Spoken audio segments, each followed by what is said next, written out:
हाय दोस्तों, कैसे हैं आप। हम उम्मीद करते हैं कि आप अच्छे होंगे और आपकी तैयारी बहुत ही अच्छी चल रही होगी। दोस्तों आज फिर हाजिर हैं एक नई क्लास के साथ और आज की क्लास में हम जानेंगे कि नवोदय का जो पेपर दोस्तों अब कुछ ही पलों के बाद आप देने वाले हैं इस पेपर को। नवोदय विद्यालय का जो 2023 का पेपर होने वाला है, कुछ ही घंटे बाकी रह गए हैं आपके पेपर में प्यारे। तो यहाँ पर हम बहुत ही इम्पॉर्टेंट क्वेश्चन लेकर के आए हैं मैथ के, वही इम्पॉर्टेंट क्वेश्चन जो बार बार पेपर पे पूछे गए हैं दोस्तों। और इनको देख के जाइए और तुरंत कुछ ही घंटे के बाद आप उत नंबर पाइए। तो इसके बिना आप नहीं जाएंगे पेपर देने दोस्तों, इसे ज़रूर देख के जाइएगा और अपना पूरा नंबर पाइए। तो आइए क्वेश्चन की स्टार्ट करते हैं प्यारे। और आज का पहला क्वेश्चन देखेंगे जो हमारे पेपर में ऐसे ही क्वेश्चन आते रहे हैं बार बार। क्या है पहला क्वेश्चन, ज़रा इस पर गौर करिएगा। अंजलि ने सोमवार को एक पुस्तक का 2/7 भाग पढ़ लिया था। सोमवार को कितना पढ़ लिया? 2/7 भाग। सोमवार को अंजलि ने क्या किया था? पुस्तक का 2/7 पढ़ लिया था प्यारे। अब कह रहा है कि मंगलवार को शेष बचे भाग का 7/15 भाग शेष का। तो प्यारे शेष बचा कितना, जरा गौर करना। अगर सोमवार को उसने पढ़ लिया था तो शेष कितना बचा, गौर करो। यहाँ पे 7 भाग थे, 7 में से 2 पढ़ लिया, बताओ कितने बचेंगे? 5। मतलब 7 में से 5 अभी पढ़ने बाकी थे प्यारे। वही कह रहा है कि शेष भाग का, बोला उसने शेष भाग का 7/15, मतलब 5/7 का 7/15 प्यारे।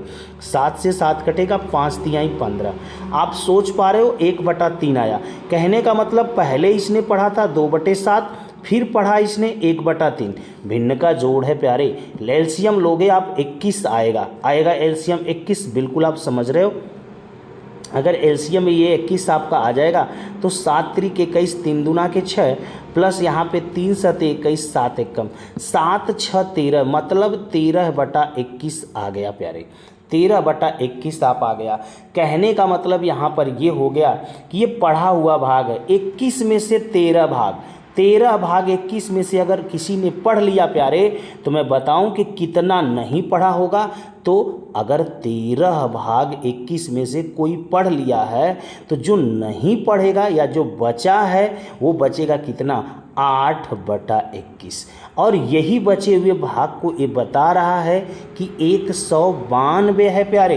8 से काटोगे 192 को तो 8 दूना के 16, 8 चौक को 32। अब इधर जाएगा यहाँ पे एक, तो पूरा भाग एक भाग हो जाएगा। 21 चौक 84 को 4 हासिल 8, 21 दूना के 42, 42 में अगर 8 जोड़ दो प्यारे तो 50 और 504 आपका आंसर हो जाएगा। इसको फिर से देखिए एक बार और आप समझ पाएंगे कि ऐसा क्वेश्चन आएगा तो हमें क्या करना है। तो आइए अब नेक्स्ट क्वेश्चन को देखते हैं प्यारे। ये रहा आपका नेक्स्ट क्वेश्चन प्यारे, जो कह रहा है कि विद्यालय में छात्रों की संख्या का 10%, मतलब छात्र मतलब बॉयज़ की संख्या का 10%, ध्यान देना, छात्राओं की संख्या के 1/4 के बराबर है। छात्राओं मतलब गर्ल्स की संख्या के 1/4 के बराबर है। तो गौर करना, अगर ये कह रहा है b का 10%, मतलब b गुणते 10 बटे क्या लिखेंगे आप? 100 लिखेंगे। बराबर यहाँ पे क्या लिखने वाले हैं आप? g/4 लिखने वाले हैं। क्लियर है? अब ये 0 से 0 कटेगा। बॉयज़ और बोला है छात्रों तथा छात्राओं के अनुपात बताने, तो छात्रों को पहले करेंगे। तो यहाँ पे अगर आप b को करते हैं देखिए, और g इधर नीचे की तरफ आता है, तो g बराबर यहाँ पर ध्यान दीजिएगा, 10 ऊपर चला जाएगा और यहाँ पे 4 नीचे। तो 2 पच्चे 10 और 2 दूना के क्या होता है? 4, मतलब 5:2 आपका आंसर विकल्प नंबर बी राइट हो जाएगा। ऐसे भी क्वेश्चन बार बार आते हैं प्यारे, बहुत ध्यान से देख लेना। आइए नेक्स्ट क्वेश्चन को भी देख लेते हैं। ये रहा नेक्स्ट क्वेश्चन, जो बहुत अच्छा क्वेश्चन है प्यारे। ये परीक्षा में आएगा। 90% लोग इस क्वेश्चन को नहीं कर पाएंगे, तो अगर आप करते हैं तो 90% लोगों को बीट करते हैं प्यारे, आगे निकल जाएंगे उससे। तो क्या है क्वेश्चन? यदि b यदि एक संख्या b एक अन्य संख्या c से 10% कम है, मतलब ये जो b है ना इस c से क्या है 10% कम है प्यारे, मतलब -10%, वो बात की बात है। अब आगे हो, तथा c 150 से, अब c की वैल्यू दे दिया कि c है कितना, तो c को कह रहा है कि ये 150 से 5% ज़्यादा, मतलब 105/100 कर दें, ये कैलकुलेशन बताएगा कि c की वैल्यू कितनी है प्यारे। तो 0 से 0 तो कट ही जा रहा है। 15 × 5 = 75 को यहाँ पे होता है 5 और 15 × 0 = 0 7, 15 एक कम होगा 15 और 10 से भाग देना है, मतलब एक अंक पे दशमलव लगा दे प्यारे। ये आप देखेंगे कि 157.5 किसका मान आ गया, सी का मान आ गया। ध्यान दीजिएगा, बोला है बी जो है ना, ये बी इस सी से 10% कम है, मतलब 157.5 आया है ना, इसको 10% कम कर देंगे ना, मतलब 90/100 कर देंगे, तो ये आ जाएगा बी का मान प्यारे। तो देखो आप 0 से 0 फिर कटेगा, गुणा करो 9 × 5 = 45, 9 × 7 = 63, 4 67 होता है प्यारे, और 9 × 5 = 45 और 6 कितना होगा 51, 9 एक कम 9, 5 होगा 14। एक अंक पर दशमलव ऑलरेडी है और 10 से भाग देंगे प्यारे। ध्यान देना यहाँ पर 10 से अभी भाग है, ये बात आप समझ रहे हैं। तो एक अंक दशमलव जो यहाँ पे है ये कूद के आ जाएगा यहाँ पे, मतलब 141.75 आपके आंसर होंगे प्यारे, 141.75 आंसर होंगे। ध्यान दीजिएगा विकल्प नंबर डी आ रहा होगा 141.75। तो अगले क्वेश्चन की तरफ भी बढ़ जाएंगे प्यारे इसी के साथ हम।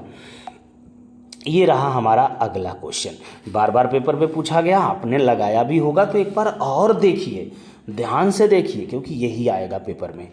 एक झुंड पक्षियों का एक झुंड 1/4 पक्षी नदी के किनारे पर तथा झुंड का 1/5 घोंसले में, बाकी तो पहले देखें कि कितने पक्षी की बात कर चुका, 1/4 की बात किया प्लस 1/5 की बात किया।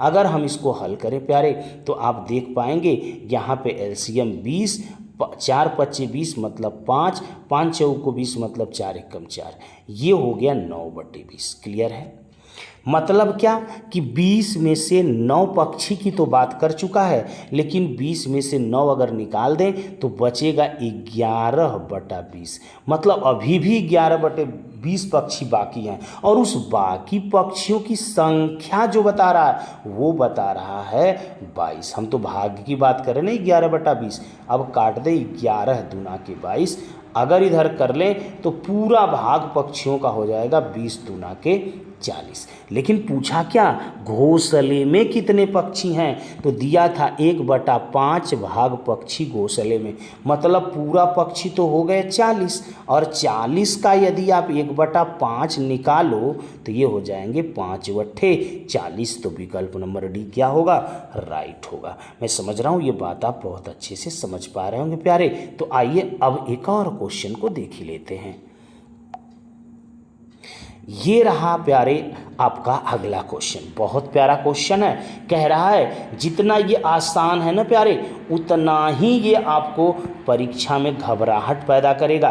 बोल रहा है -1 को -1 से 100 बार गुणा कर रहे हैं, देख रहे हैं ना, -1 ऐसे करते जा रहा है, कै बार 100 बार है प्यारे, कै बार 100 बार। अच्छा देखो ये जितना बार बोलेगा, यदि एक सम संख्या होगी, सम संख्या तो समझते हैं ना आप, जो 2 से कट जाती है, अगर सम संख्या होगी प्यारे तो ये माइनस में जो मान दिया गया है ना, अगर इनका सम बार गुणा होगा तो ये हमेशा प्लस में आएंगे।